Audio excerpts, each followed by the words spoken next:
Bem-vindo a mais um vídeo Família Palmeiras, beleza? Já deixa o like aí, se inscreve no canal e ative o sininho para as notificações. Bom, vamos dar uma olhadinha aqui no corte do UOL Sport aqui, onde André Hernan trouxe as últimas informações aí junto com o PVC, as últimas bombas do Palmeiras aí no mercado da bola, quem vem, quem chega, quem sai, beleza? Fica até o final do vídeo e já deixa no comentário a opinião de vocês. Lembrando que os créditos são na descrição do UOL e também do canal do Felipe Facincani. Eu trouxe um trecho aí onde ele fala muito também do mercado da bola alviverde. E já deixa no comentário a opinião de vocês. Já já eu volto. Algumas boas notícias, como a volta do Piquerez, o Estevão assumindo esse protagonismo novamente com 2 gols, mas a torcida tá mais preocupada do que satisfeita, eu acho, viu, Hernan? E todo mundo perguntando aqui, eu entro no chat e já começa. E o Andréas Pereira? E o Andréas Pereira? O pessoal tá olhando pro meio de campo ali e falou, ih, tá precisando mesmo. A questão do Andréas está muito difícil, o Palmeiras está pessimista em relação a essa janela. Por quê? A janela na Inglaterra fecha hoje, à meia-noite, lá, fecha a janela. Mas, por exemplo, se o Palmeiras conseguisse a contratação, como a janela aqui está aberta, então você tem essa possibilidade, né? É uma situação que está difícil, por quê? A proposta está em mãos. Hoje eu falei com uma pessoa do Palmeiras que me disse, o Palmeiras não descarta nem se empolga porque fez uma proposta e não teve resposta. Então, assim, até agora, o Fulham formalmente não respondeu à oferta do Palmeiras. Eu e o PVC, a gente tem a informação de 18 milhões de euros. Como não teve essa resposta, o Palmeiras está esperando. Mas existem algumas situações que podem fazer essa negociação andar, que é o desejo de quem representa a carreira do Andréas Pereira junto ao Fulham, conseguir essa liberação, conseguir convencer os ingleses a fazer o negócio.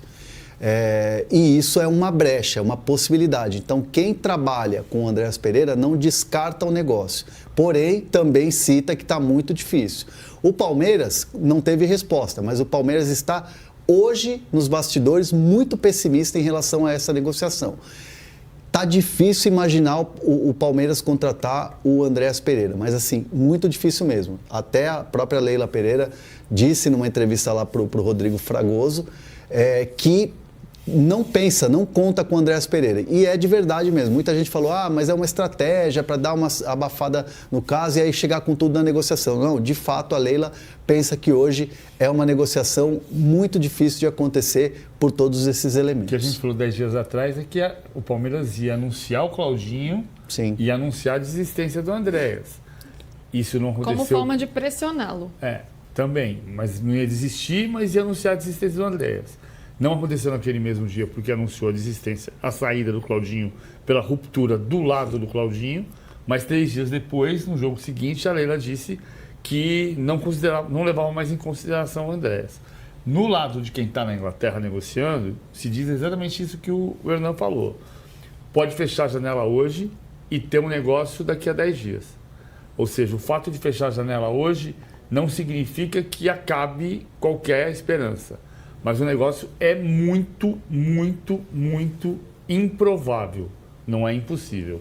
Mas não é uma boa notícia não é não. E o 9? Traga uma boa notícia, André. Também não vai trazer, pela cara dele, já senti aqui. O 9, primeiro que é uma posição difícil no mercado, de você encontrar. O Palmeiras está de olho no Firmino e tal. Não tem negociação e não houve nenhuma... o Palmeiras não teve nenhum indício de que poderia ter uma negociação com o Firmino e tal.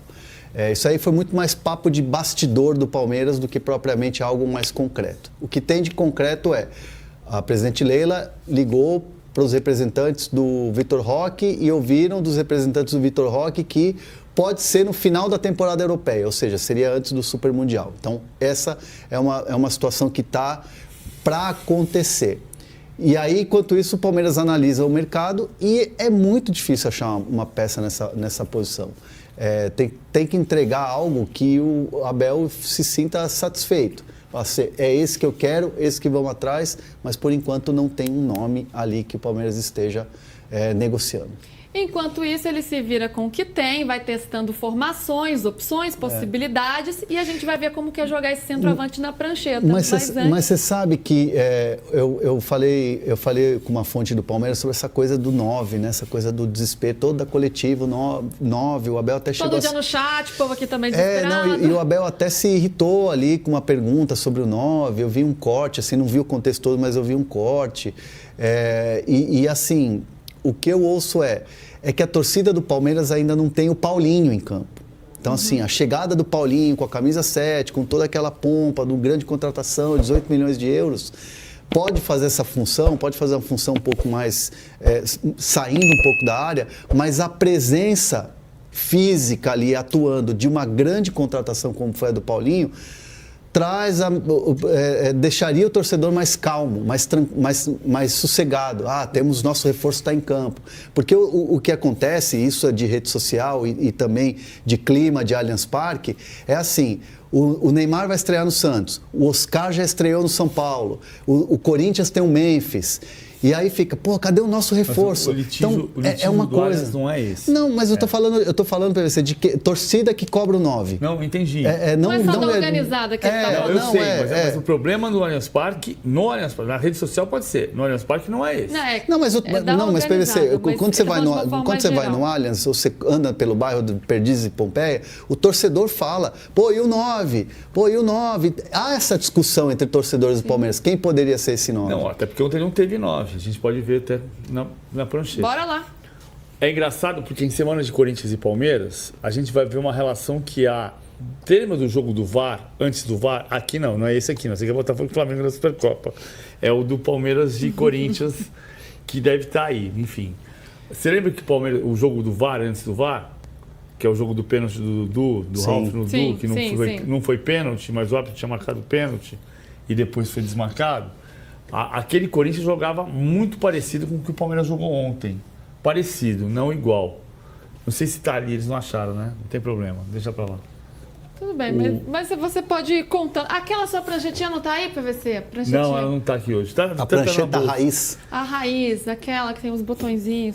Mas assim, o que aconteceu ontem? Todo mundo achou que... Todo mundo imaginou que o Facundo ia jogar de centroavante. Mas quando começou o jogo, quem veio jogar aqui foi o Maurício. E o Facundo vinha da esquerda para dentro. E jogava Veiga e Maurício. Então, defendendo, você fazia o quê? Volta aqui, 2 linhas de 4. Veiga e Maurício soltos, o Veiga um pouquinho por trás do Maurício.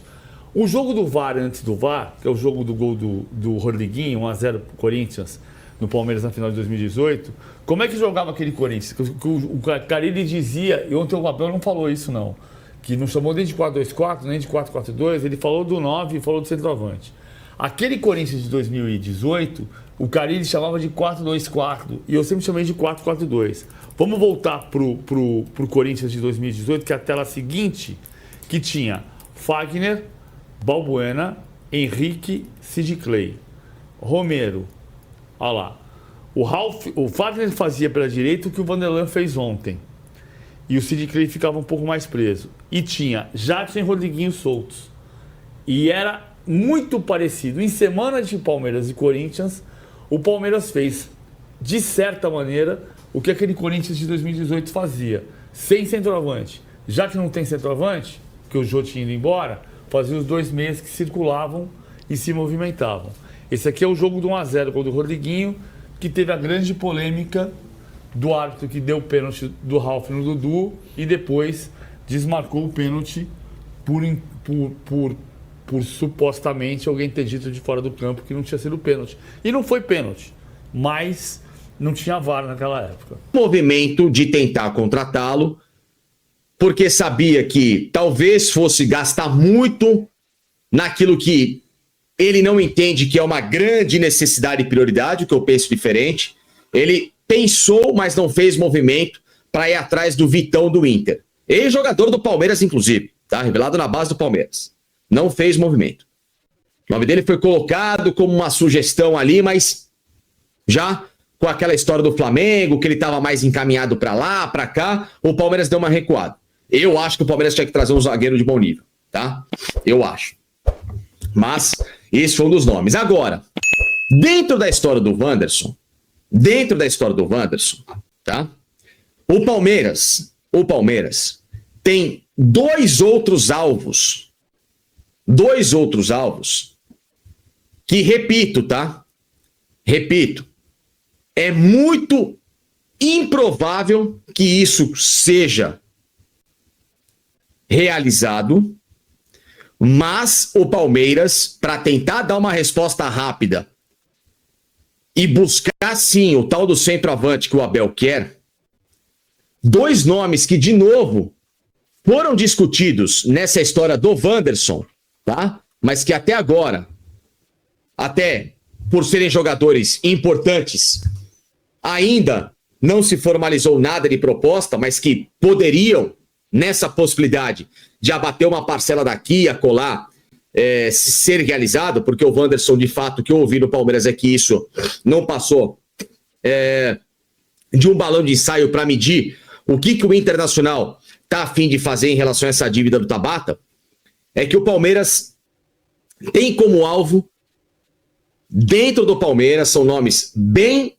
avaliados, de novo, uma novela que já ouvimos há muito tempo.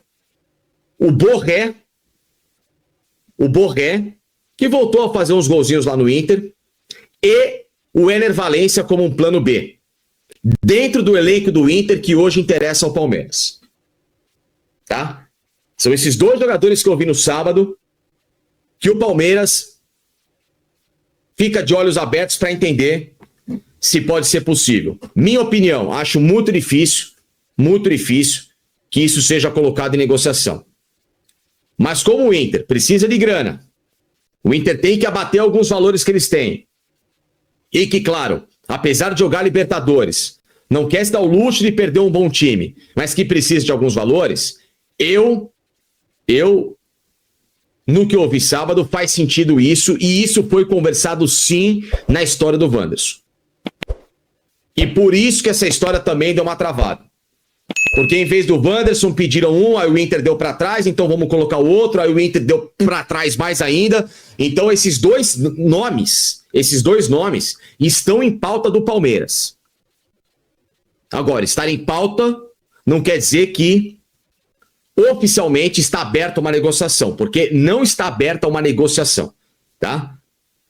Foi na discussão. Bom, a gente tem interesse no fulano. Ah, não dá. Ah, e no fulano. Ah, também não dá. Não, mas vamos ver.